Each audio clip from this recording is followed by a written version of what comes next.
How's it going, everybody? Welcome to Meet the Entrepreneur number 27. This is your host, ARTEEN ZAHIRI. Today I'm speaking with Robert Steele, the founder, CEO, and chairman of Thumzup Media.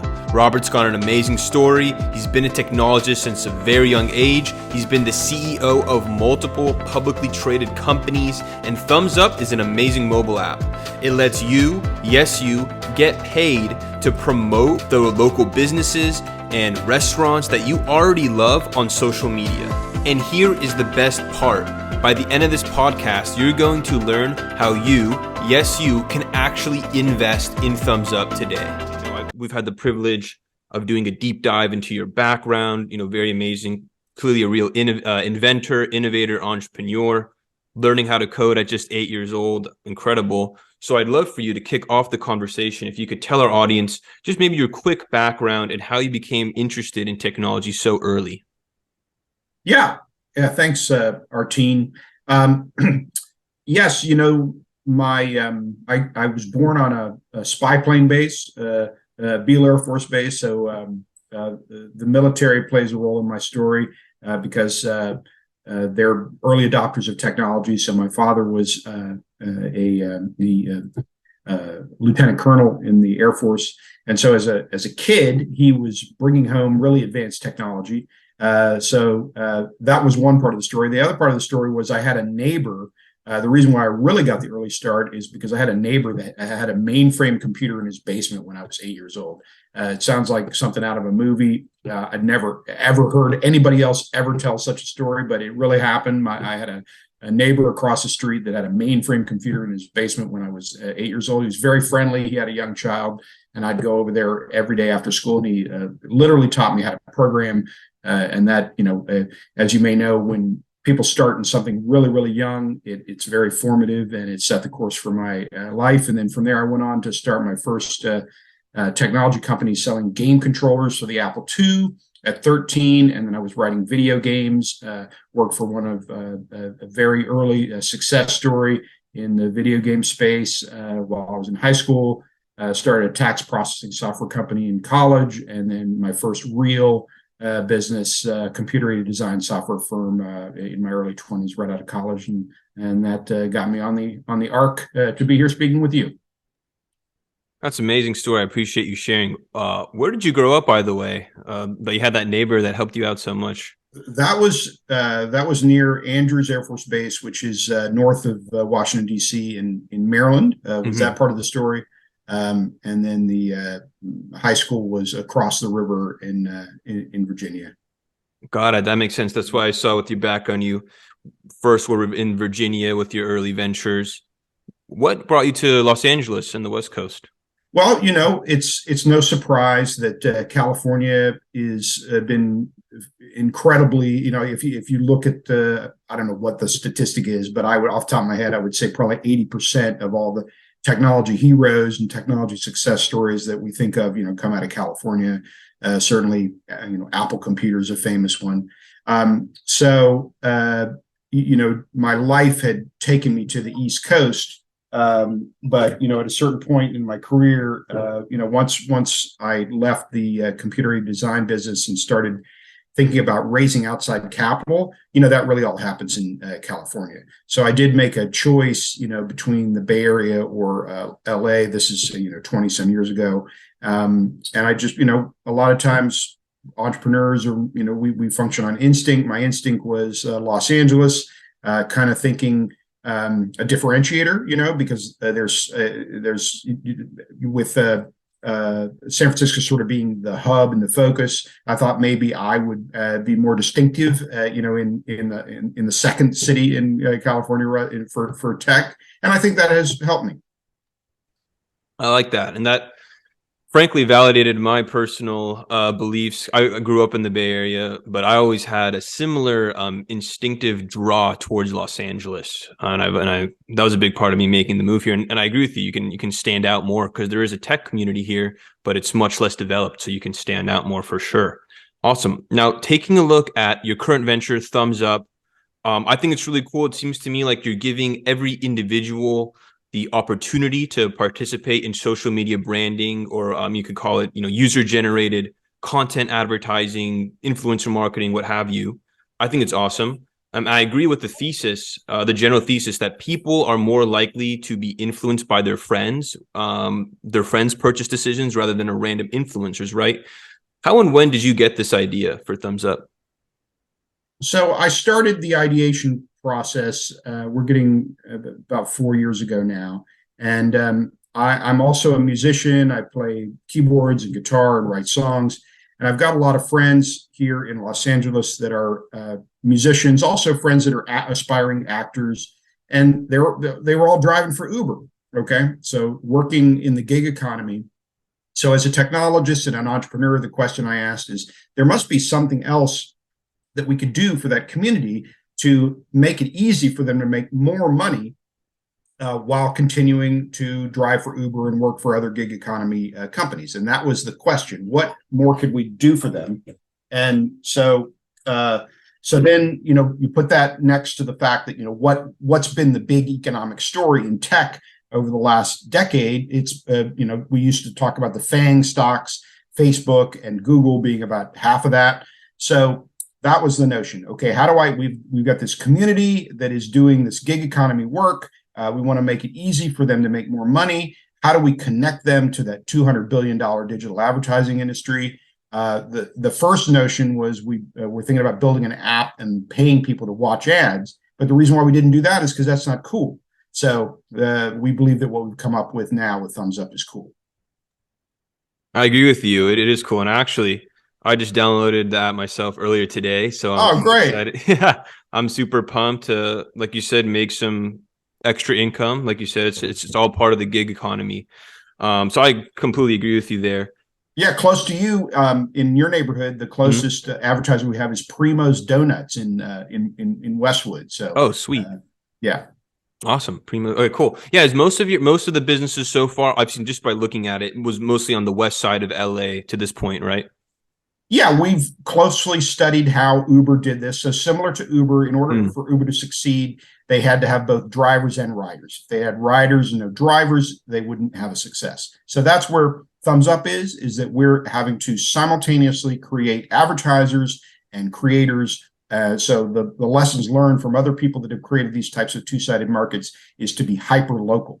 So we're really investing a lot of time and energy to make this a destination app. So that's why I just mentioned to you that Primo's Donuts is close to you. So when people learn about the app and they put it on their phone, we want them to be excited about the fact that there's businesses that they already like in their neighborhood that they're now learning will pay them to post about those businesses. Because we believe that's part of the flywheel effect here. That when they hear about Thumzup, they load it up and they see places they already like and are willing to tell their friends about on social media, and the payment is just an incentive, not really the prime motivator. So destination app. We also believe that Airbnb knows that if they get 300 listings in a particular geography, that it grows from there. So that's what we're looking to do, is demonstrate that same phenomenon, and we're already seeing the beginnings of that. So we're already seeing people come to us without any cost of sales and want to sign up on the platform. That's super interesting. That makes a lot of sense. So our small businesses now is the main target, or have you opened it up to larger brands wanting to get on it, or are you more focused on smaller businesses right now? Yeah, small businesses. Again, similar to what Uber did, is Uber, all of their first adopters were individual entrepreneurs who had their own cars. So very, very similar strategy. It's because it's easy for them to hear the proposition. So it's easy for the deli down the street here to hear the proposition and say, I'll buy a few ads on that platform. There's no CMO or corporate chain of command that has to be gotten over the hump on the fact that it's new, because it is new. Okay, so we don't have a ton of demonstrated success. So it's really anecdotal. People are just hearing about what it does, and one by one, the smaller business owners are saying, sounds great. Why wouldn't I do it? Yeah, and this, you touched on a couple of things that ties into my next question. So you said you started ideating on this a few years ago, about 4 years ago. My question was, if you could walk us through that process of taking Thumzup from the idea stage to where it is today, because you've made a ton of progress. So I guess, Oh, sure. yeah, just overall, what are the steps needed to convert an idea into a real, soon to be publicly traded company? Sure, but it is a lot of work. So the first thing is you need feedback. Okay, you need feedback from people who are not in love with your idea. Okay, so you need a group of people who are going to tell you the truth and tell you whether or not what you're thinking is no one would ever use it. Okay, so in the very, very beginning, that's really, really important. So that's again another reason why California and Los Angeles is helpful, because I have personal friends who were savvy that I could put the idea in front of, and I did that.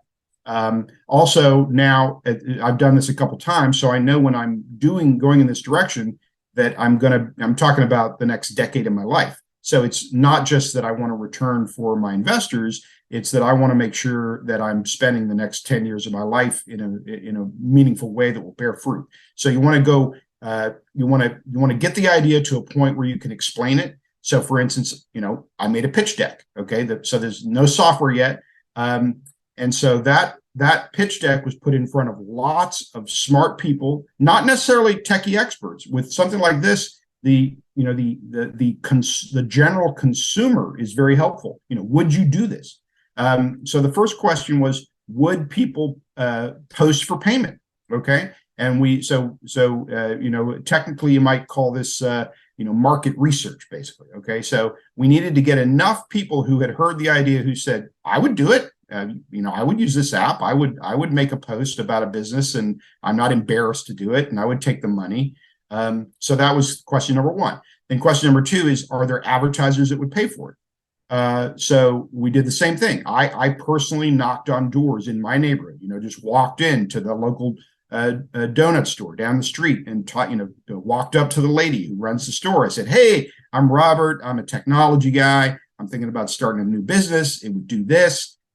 If this existed, is this something you would you pay for this service? And so we got enough evidence from both prospective end users and prospective advertisers that there was some there. Okay, and that was an iterative process, because in the beginning it looked very different than what it looks like now.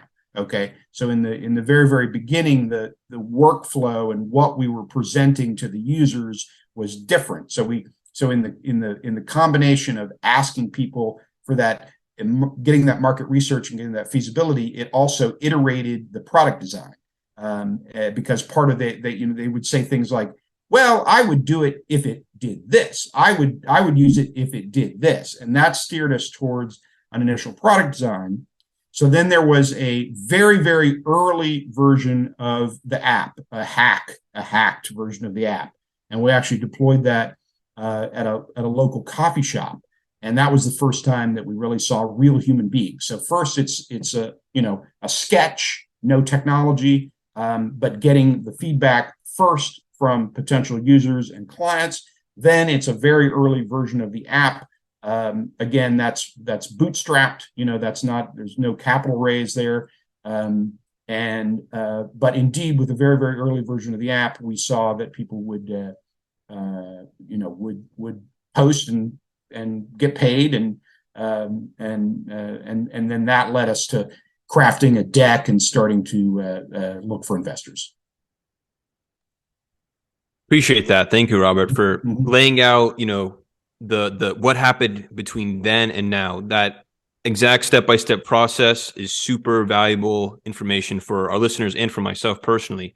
One thing you mentioned that was interesting to me, you said, okay, this is what I thought about, kind of like a 10-year outlook. Is this going to be worth my time for the next 10 years? And, clearly Thumzup isn't your first rodeo. You've been involved and started plenty of successful businesses. You've been CEO of multiple public companies, founded one of the earliest mobile software businesses. So you've already accomplished a lot. And really right now you could easily, seems, just be retired and take it easy. But what is it that motivated you to roll your sleeves up, get your hands dirty, and go through the process of building up a venture from scratch again? Oh, well, fabulous question. I'm a spiritual person. I pray, and I really feel like I ask for direction, and that's part of the answer. So I would be remiss if I didn't mention that part of the answer was the result of personal discussions with my God, and I felt that He was directing me in this way. Okay, and that's not, that's not a business answer; that's a personal answer. And then in parallel to that, the more traditional perspective is that that I love doing this. It's in my blood. I probably will be one of those people that just works until my heart's not beating anymore. So I started young, and I'm the type of person that just has to do it. And that's the advice that I give.